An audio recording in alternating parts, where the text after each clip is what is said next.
Alrighty, gang. Here's to nights that turn into mornings and friends that turn into family. Cheers! Happy birthday to you!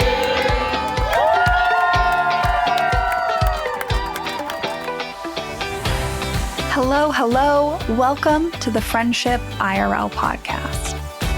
I'm your host, Alex Alexander, and each week we explore what's working and what's not in our friendships, community, and connections. Have you ever wished you could sit down and have a conversation about what is really going on in your friendships? Well, you found your people. Join us as we dive into real-life stories and explore new ways to approach these connections. Together, we're reimagining the rules of friendship.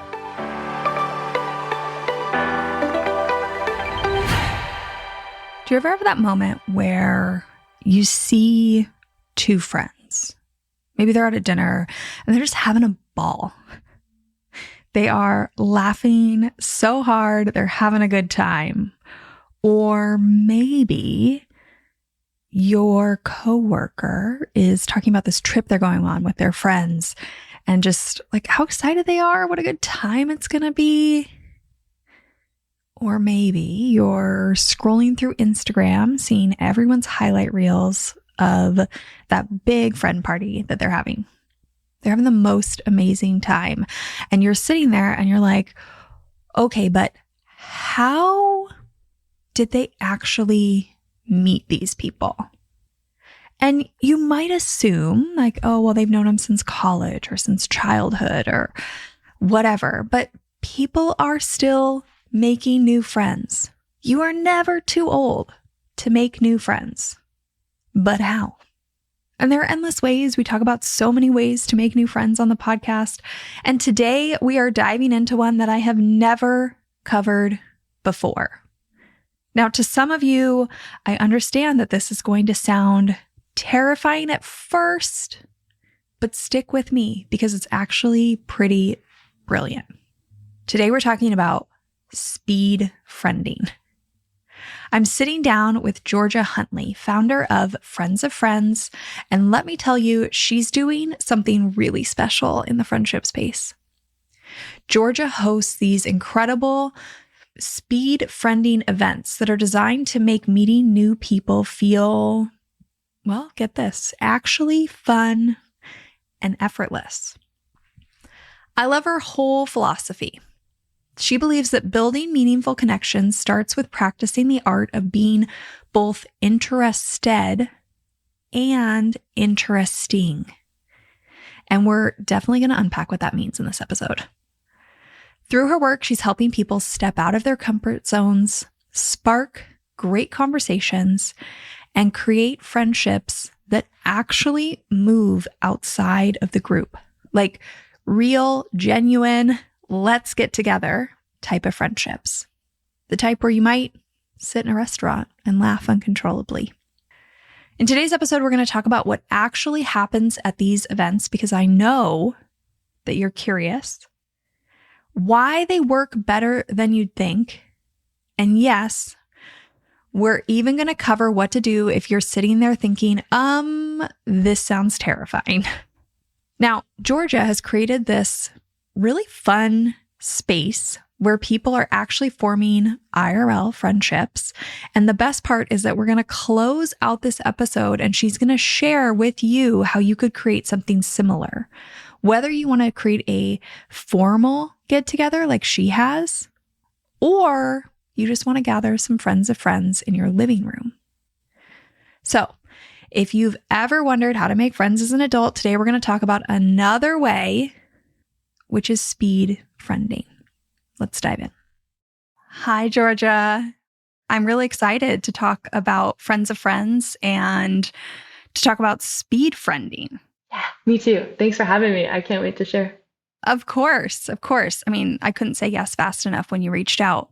So tell me a little bit about Friends of Friends.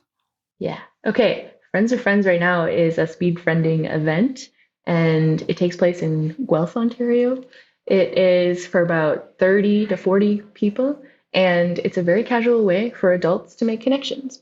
It's about 2 hours, and the whole idea of it is just that you have a third space, somewhere that's not work, somewhere that's not your maybe even hobby, that gives you the opportunity to get connected with like-minded people. So it's just conversation.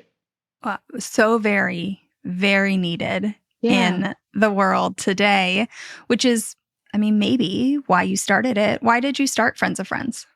Well, selfishly, I wanted friends. I could never have too many friends, but it dropped in my lap a little bit. I started it as an online community. And then when I was giving up, because I didn't know what I was doing with that, I hosted an in-person clothing swap underneath the Instagram brand that I'd made for Friends of Friends in Guelph. And then the bar that I host my events at now saw the promotions, and reached out because their comment was a lot of people aren't socializing even in a brewery, in a bar setting, like they used to. So they said, looks like you're getting people together. Would you be interested in creating something where people can socialize? So I said, yes. Wow, that is so fascinating that I mean, I can imagine, right? If you're a bartender, you would notice how things Yes. change over time, that they noticed that and saw the need. Like even this place that is supposed to be a third place, whatever your definition of that is with the monetary access piece, Right. they still feel like it's like even what still exists isn't being utilized. That's so powerful. Yes. Post-pandemic, they were thinking it would circle back. People would be just as they were. But their comment was that people keep them to themselves. So how do we activate people differently? Georgia and I are talking about third places as if you all already know what those are.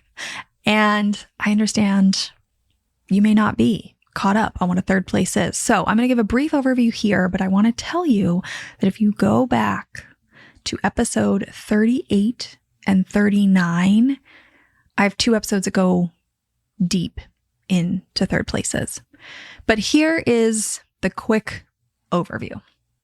A third place is a spot that isn't home or work, but where you might go and just be, connect. It's where community happens. Now, if you think about it, historically, these were places like a local pub, the town square, the neighborhood barber shop, places where you'd run into familiar faces, catch up on the local news or gossip, and maybe over time, make a friend or two. Now, I go deep into the history of this, who created this concept, in episode 38. So go check this out. But what I want to mention here is that these third places are disappearing, if not nearly gone in our modern world.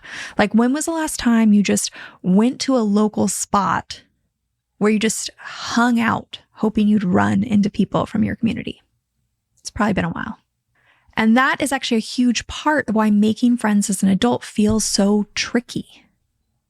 Because we're missing these casual, low pressure spaces where friendship used to just happen. So the good news is that people are getting creative, people like Georgia. There are so many other examples of people being creative, and there is a resurgence of this conversation. Like, slowly but surely, we are seeing more third places pop up. The bad news is that I don't think we're talking about this enough. And because of that, a lot of people put pressure on themselves, like, oh, I'm just really bad at meeting new people. When in fact, it might be that this societal issue, this structural issue, is making it so much harder for you. And because we're not talking about it, you're just blaming yourself. Well, get them there with some intention, I guess. So you hosted that first clothing swap. Yes. Tell me about how it's evolved since then. Yeah. So I hosted the clothing swap as serving a want from my friend group. And then when I saw that people were excited about getting together, and then brothers reaching out, I didn't want anything to do with clothing swaps, just putting that aside. My coat hangers are still in my back of my car, and it's been a year. But I had 30 people come to the first speedfriending event, and Instagram helped me get the word out. So people were pretty quick to get excited about the concept. And then by the third event, I had 85 people pop in, and that bar does not fit 85 people comfortably. Wow. So that's when I scaled back and I was like, okay, for intentional conversation to really happen, you have to be able to hear each other. Let's cap it at a 30, 35, 40.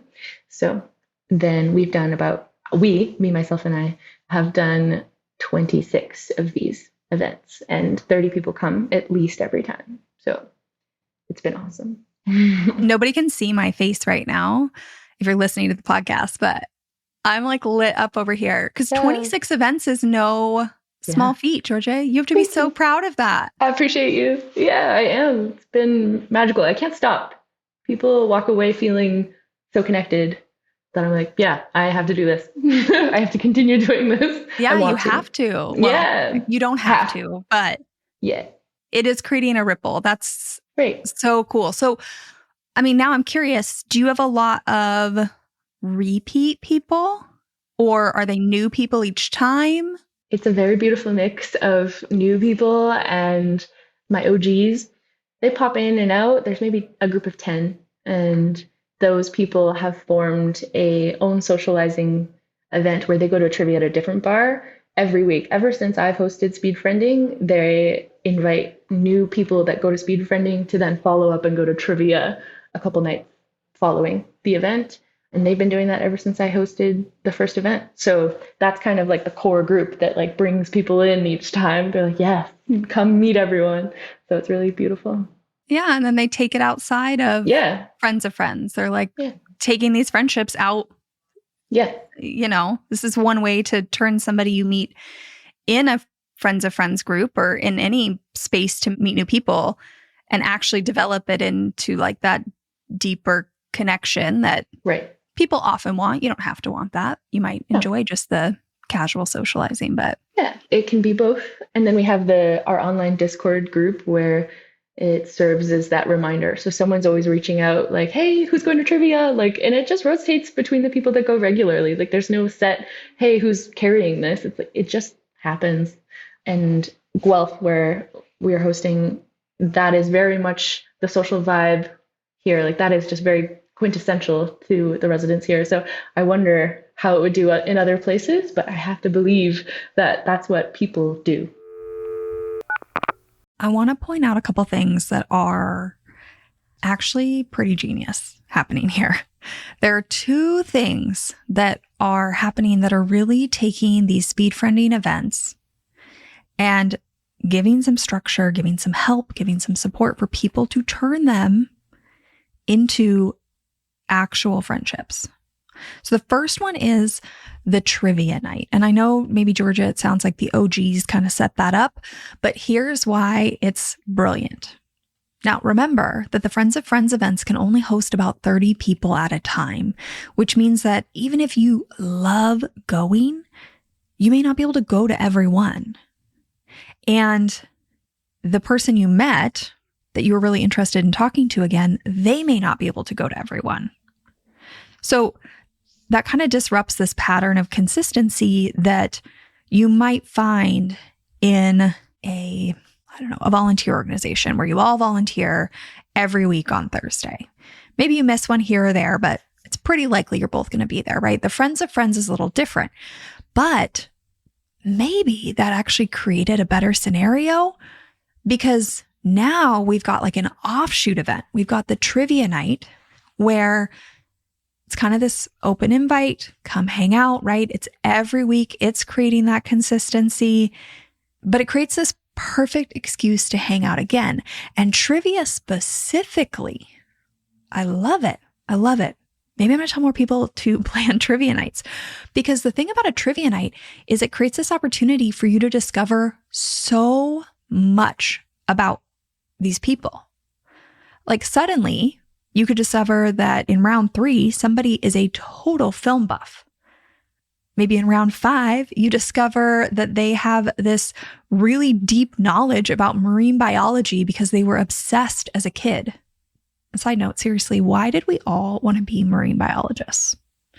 Anyways, now these random facts that you're learning about someone that are just like happening in the room. You don't have to sit across from someone and awkwardly be like, what did you want to be as a kid? Right? That can kind of feel like a lot of pressure. But when you're at trivia and these natural things come up, it now creates these opportunities to find even more ways to connect, more offshoots. If you've heard about my Roots of Connection framework, this is the opportunity to create more shared experience roots. And if you don't know what I'm talking about, go listen to episode 12 of the podcast. But now that you know someone is a film buff, maybe you suggest that you hit up a local film festival together, or you start a text thread that is just movie recommendations. If your connection point is the fact that you both wanted to be marine biologists as a kid, because actually the likelihood of that is pretty high, maybe you set up a hangout date where you both take your kids to the aquarium. Do you see where I'm going here? It's really just genius. Now, the second brilliant thing is their Discord group, because it's this casual way to stay connected between events. But here's the key, is you have to actually engage. That can look like asking simple questions like, hey, anyone heading to trivia this week? Or maybe there's some film buffs in there. So you send a message, be like, I was going to go to this film festival this weekend. Text me if you want to meet up. It also means answering questions, engaging. Those are all just little touch points between the trivia nights and the Friend of Friends events. Now, whether she planned it this way or not, Georgia has basically created a really, really strong supportive environment for turning these speed friending connections into real friendships. And I want to point this all out because maybe you want to use this for your own formal or informal speed friending events. And if you're like, what are you talking about, Alex? Georgia and I dive deeper into how you might create these types of events in your life later in the episode. So stick around. Well, I'm in Seattle, and Seattle is notorious for what they call the Seattle freeze. Right. And what they say is actually like the exact opposite of what you're saying. Is like people will tell you they are, going to trivia, but they won't invite you. Oh. Is a very quintessential like Seattle thing. Oh, but no. I know it's very sad, right? I always get sad when I have to talk about this in like media stuff here. But what I would say is I agree with you. It's like, it's a choice. So if you want this to go further than deciding to like, trivia is great because it's repetitive. Yeah. It's another like public space people can go to. There's some structure to get to know people. I love that that's what your OGs picked. Yeah. Yeah. It's so accessible and casual. And a lot of the time people are like, I'm not a trivia nerd. I'm like, I always tell people I'm just there for the vibe. I'm not there for the trivia. I don't know trivia. I'm there to meet the people. And yeah, that's just how I look at it. I love that. Mm. And I hope more people are inspired by that exact sentiment. Sometimes you just go to like be around the people to have more connection points. Yeah. Right. What can you learn? Yeah. So if somebody was going to come join a Friends of Friends event, like if we were to give them speed friending 101, Ooh. Can you walk us through what happens at a typical event? Cool. I would love to. Okay. So the bar is set up with these long tables. You can sit 6 to 8 people at a table, and it goes down the whole bar, and we reserve all of those for us.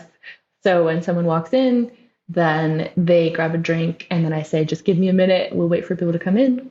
And then we do usually like an icebreaker game. When I had 85 people that big time, I had everyone do a rock, paper, scissors tournament. So you just like, it's just a way to get people off their feet and like mingling in a way that's not, okay, now we're just diving straight into conversation.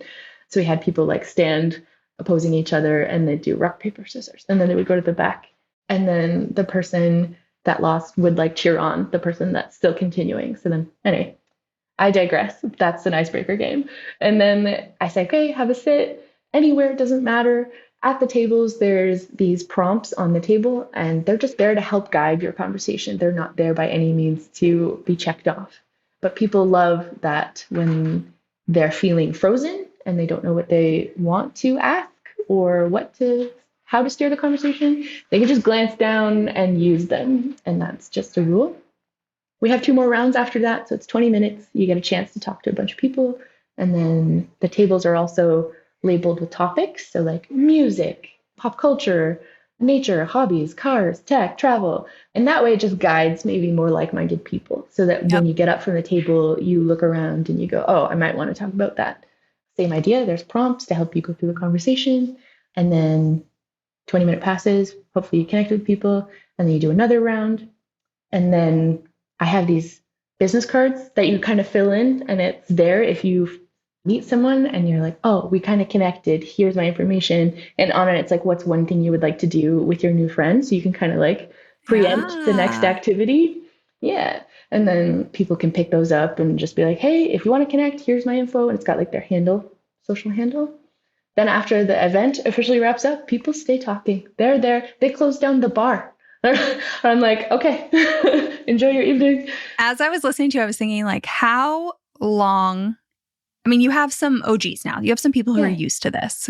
But how long do you think it takes people to kind of relax, loosen up? Like, there's got to be a point in the event where you can tell that people have kind of let go of some of those jitters. Yeah, I think it depends on... The OGs certainly help when they're there too. They're like, come on, like come sit. And they do a good job at integrating the people who are feeling maybe more nervous. For that not being the case, I think I'd have to assume after the first round, it really depends on who you hit it off with. You know, I can't control that. And that's where the experimenting of speed friending comes in, is like, you're not going to hit it off with people every single time. You may not be at ease right away. You might just have to keep showing up. Making connections is a numbers game. So if you're willing to put yourself out there, you'll get there. Yeah. I was thinking about, I went to a in-person networking event last week, and I understand that networking is not what we're doing here. But I was just thinking, like, when I walked in, even I, who talk about this stuff all the time, and I'm a very extroverted person, I was having kind of like a low energy day, and I walked into this room. My advice is always like, go talk to someone as quickly as possible. Nice. Right? Like, rip the Band-Aid off. Because once you kind of get the flow going. True. And I failed at that night. I found myself kind of standing there, watching everybody around, being like, gosh, I got to go break into a conversation. I am so tired. I got to like track this. Like, okay, whatever. And there were a few other kind of similar people, and the room was pretty quiet. And gosh, I don't know, maybe 35 minutes in, I think it was like a 2-hour networking event, you could not speak in that room. Everybody was screaming at each other. Yeah. And I know that that's hard, but to me, what I noticed is like, oh, okay, everybody's like excitable. Yeah. Like everybody's in it now. Yes. Everybody has talked to somebody. Everybody's broken the ice. So that's just why I was curious. It's like, to me, it was like a very palpable thing that I noticed. Yeah, I guess maybe when I like close the event, because then they can go talk to the people that they really connected with, and then they're there. I mean, that maybe sounds sad to say, but like that's just how it happens. No judgment. For sure. And the nice thing about your events that I would just love to call out for anybody who's a little hesitant here is that, like, what is really the pressure, you know? Right. Yeah. Like in a networking event, you go and the idea is that you make some sort of like business connection that's going to serve you down. There's a little pressure there. Yep. In like a speed dating world, you may or may not feel like everybody's going to be different. Pressure to find this like one person. If you're speed friending, you're just like trying to find some people who have a similar interest. You know, they also like to talk about dogs or sunsets or trains or bird watching or whatever it is. Exactly. The stakes are so low for anybody that's walking in. No, I love that. I appreciate that you put that out there. And you're just there to experiment. Like, how do you want to engage with people today? It's pretty low key. Yeah, like you said. Yeah. Which brings me actually to something you've mentioned to me before, which is kind of this idea of just like having curiosity about other people and letting that be your driver, especially, I mean, for showing up hopefully in any connection, but at these speed friending events. Let's talk a little bit more about that. Yeah, I encourage people to become curious because, as we just talked about pressure, when you're curious in a hopefully genuine way, it takes the pressure off of you because you're really just there to ask questions. It's hard to be curious and not ask questions. You're really taking in what people are saying. You're not responding.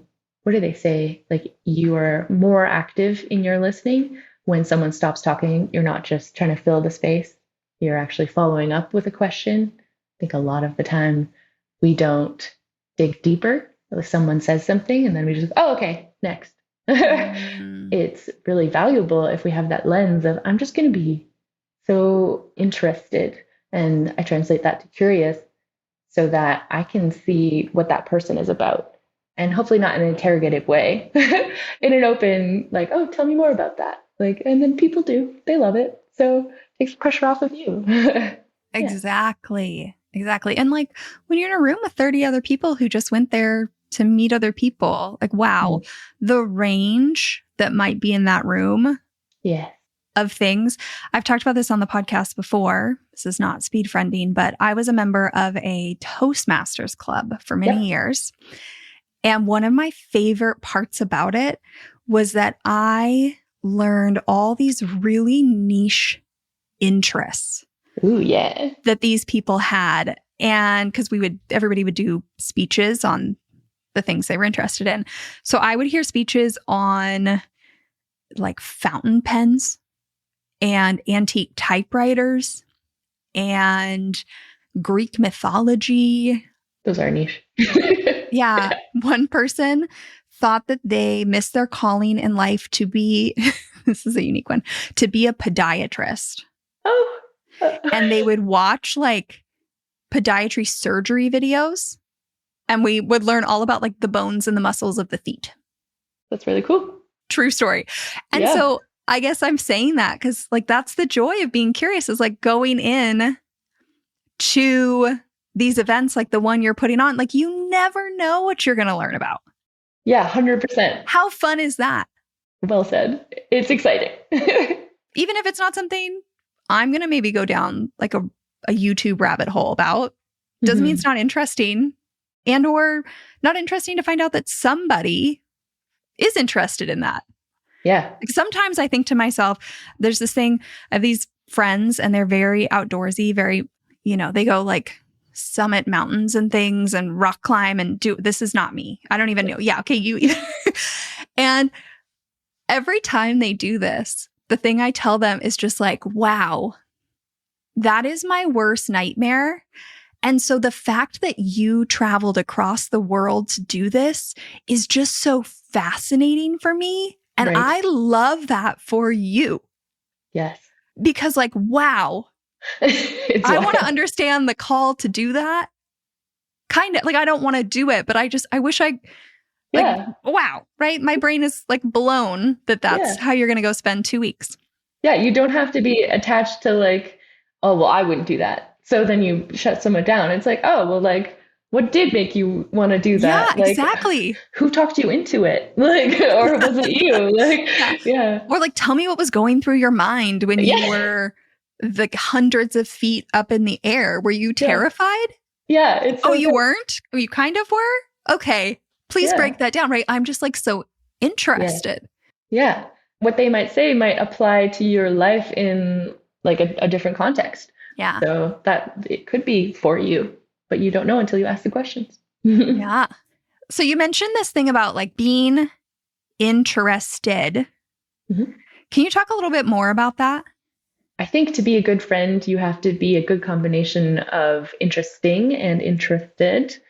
So if, like we're saying, to be interested is to be curious, genuinely. Hopefully you're trying to understand why the person sitting in front of you is the way that they are. Like, even if it's just like, how did you get here today? I don't know. Like that could be an icebreaker. To be interested and to be interesting. Like, I think the piece about learning about why that person summited the mountain is so that might awaken something in you that's like, oh, I might give that a try. Or I hadn't looked at it like that until they said that thing. Like until someone maybe mentions it to you in a very specific way, maybe it doesn't resonate until that point. Mm-hmm. So then you might take it up. You might try like something smaller, a smaller summit. And then you get to bring that story to your next social interaction. And that is how you become interesting, is you learn all these really cool facts about people. And then it doesn't not sit with you. Like if someone tells you something crazy like that, you're like, oh, I don't know, what would ignite me the way that it ignited them. Yeah. That's what I was thinking when you were saying that. It's like, wow, hearing, right, their story, hearing about how they felt, hearing whatnot. In my mind, it's like, oh, okay, so their version is summiting this mountain. Right. And my version might be, I'm trying to think of because summiting a mountain's pretty impressive. Okay? But like, I love the water. So my version might be setting off in a kayak to like go kayak the San Juan Mountains here in the Seattle area, which would take me days and days and days. And like if I just strapped a bag on there, I am way more likely to do that than climb a mountain. Yeah. So then I'm like, wow, cool. Well, that would be like, maybe I'd get similar feeling. I don't think I've ever had that feeling they had. And like if I went and kayaked this way, I think it just opens so many doors in general to have these conversations. 100%. Yeah. It just awakens something and it makes your world bigger. If you don't spend time like searching Google, like all the opportunities that are out there for you, you need people to point it out to you. Like that's how your world goes from, oh, I know this to I know all these things and now I can share it with people and try it. And it's just fascinating. Mm-hmm. I mean, so something that's interesting about your events, and I didn't plan on asking this, but I'm just curious now, is you say that your events range from age 20 to age 50. Yeah. Do you think when we're talking about the being interested and being interesting, like people based on age show up one way or another? Right. Great question. I mean, obviously somebody with lived experience, maybe not obviously, but I would think a lot of the people I know that I am friends with in their, let's say 50s, so 15 years older than I am, at least, I find them normally very interesting because they just have so much more life experience than me. Yes. And I'm like rabid to learn that. Yes. But I guess I can also see, right, somebody who is 20 is in a very, I mean, maybe, again, everybody's situation's different. But when I was 20, I felt just like so free, I could try all these things. I didn't like understand the consequences of the world quite the same way as I do now, which I also find interesting. So maybe as I'm talking this out, it's just how you choose to look at it. Definitely. Are you a learner or not? Like, I think that people who are interested have put themselves on a personal development journey, whether they realize it or they align themselves with that or not. They don't have to be 20 to captivate someone's interest or to be interested by someone else. So it's an interesting thought. Yeah. I guess maybe my takeaway from that is just like, there's always something interesting about someone. And if I can ask enough questions, which probably honestly isn't that many. No. Yeah. 100%. Like probably just a few to kind of get some door to crack open. Everybody is interesting. So trying to find that. Yes, absolutely. No one human's existence has been the same. Their values have been formed through their experiences, and you can't duplicate that for anybody. So, yeah, well said. I agree. I mean, hopefully we're inspiring some people to give this a try in our conversation. So we've already heard your story about how you started Friends of Friends, and it sounds like you kind of fell into it, but you also feel like it's a little bit of a calling, like you see the impact, you want to keep going. Definitely. Now, something I talk a lot about is this idea that like we can create what we want. A lot of people would go look for speed friending, and we'd love if speed friending, if Friends of Friends was everywhere, but currently it's not. So if somebody wanted to build something like this, if they see the value in this, what kind of tips would you give for somebody who wanted to start like a speed friending group, whether that's formal or informal? Yeah. I mean, It can be based around your interests, or it can just be very general. My first comment when someone asks me, how do I get this where I am? I say, well, what's your social circle like right now? Hmm. And then that kind of gives me a peek of what are the best next steps for them. And I would say if you're someone who has maybe, I don't know, 3 or 4 really close friends and you see them on a regular basis, that's beautiful. But I encourage you maybe to create kind of like a periphery circle where you're asking people out for coffees, you're in places where other people are, because in order to curate a circle of people where in the context of speed friending, like people are coming from all walks of life, you have to be a person that is already, I don't know, in places where other people are. Like you have to get out. Does that make sense? Yes. And if you have that small group, something I've done, so I'm going to put this out there for people. Like if you want to do an informal version of this, I used to do this in college. So I lived in an apartment with 4 girls. 4 girls? 3 girls. Gosh, I should know that. There were 3 of us. One summer roommate. That's why I'm getting confused. Anyways, there were 3 of us. We all came from kind of like different friend groups. We actually didn't want to live with our closest friends, which is funny because then we turned into closest friends, but that's beside the point. We used to have all these girls' nights where we all had to invite our other friends. Cool. I love that. Like we had to pick people from our periphery. And I think about that all the time because there's absolutely no reason I couldn't replicate that now. And like, it'd be fun to meet some of my friends, like coworkers who I've heard a million things about, or the people they go to the gym with, or whatever. And I think if you set the intention that people aren't really going to know each other, that helps. Yeah. Why do you think, like, I know you're a busy social gal anyway, but maybe why do you think the hesitation is to do that? I love that question. Well, I don't think there is much hesitation. I don't have any problem doing it. It's probably just the same as anything else, right? I spend so much time talking about this stuff and thinking about this stuff. I have like an endless list of things I should go be a guinea pig for, and I just haven't done it. Also, some of my closest friends, we've like talked about how much we loved this in college. Some of us like attended these. There's a couple. Not a ton of people, but we've like talked about bringing it back. So maybe just a more direct conversation would probably help too, of like, let's do this. Yeah. Is it important to them, I guess, or maybe the conversations around like, how would this change your current situation? I don't know. That's interesting. My curiosity around that is we get stuck in our own ways sometimes, and not referring to you. I've seen this in other people. We make assumptions before we test an idea out, and we assume that like, well, Mandy's not going to get along with Caitlin. Like, I just know it. And it's like, well, have you tried? Like, have you put them in a room? It's like, no, I haven't. Like, okay, well, don't get in the way of their beautiful relationship. That could be like, yeah, it's interesting. I mean, yeah, I would hope that people listening to this podcast, we talk a lot about that kind of stuff. So fingers crossed. Yeah. But I think it's great to call out because I do think you're right. I think that probably stops a lot of people. Yeah, it could just be a bias that you have that you don't realize you have. I've done it so many times. I'm like, oh no, I would never.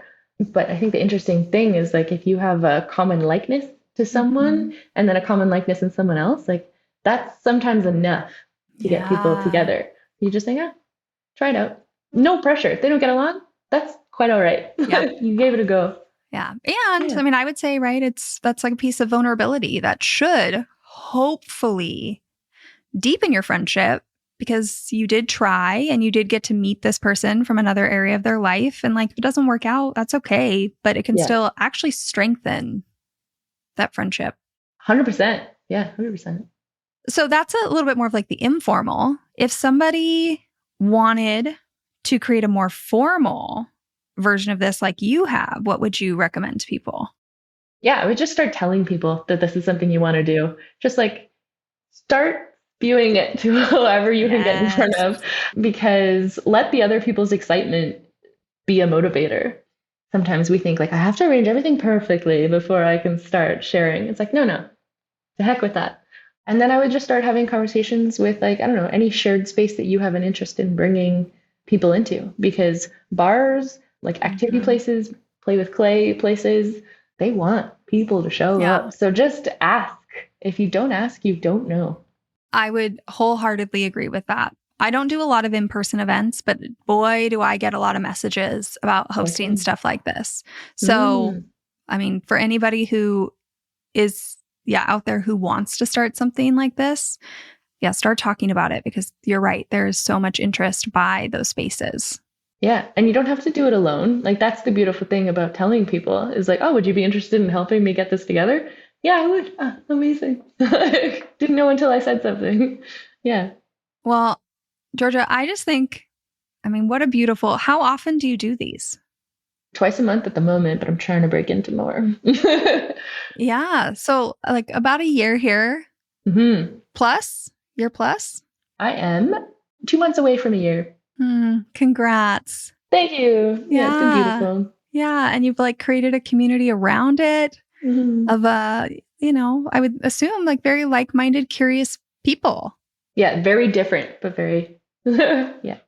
Yeah. Which is, I mean, I've been a part of groups. I love that when it's different. It just creates, you never know. Like I said, your horizons are going to broaden. You're going to learn new things that you never could have even anticipated learning about. So if you were going to close out this episode and you were going to talk to somebody who maybe wanted to check out their first speed friending event, what would you tell them? Like if they were a little apprehensive. Well, I would always ask them, like, what are you apprehensive about? They probably would say something like, well, I don't know if I'm going to make a friend. And so they just put a lot of pressure on themselves.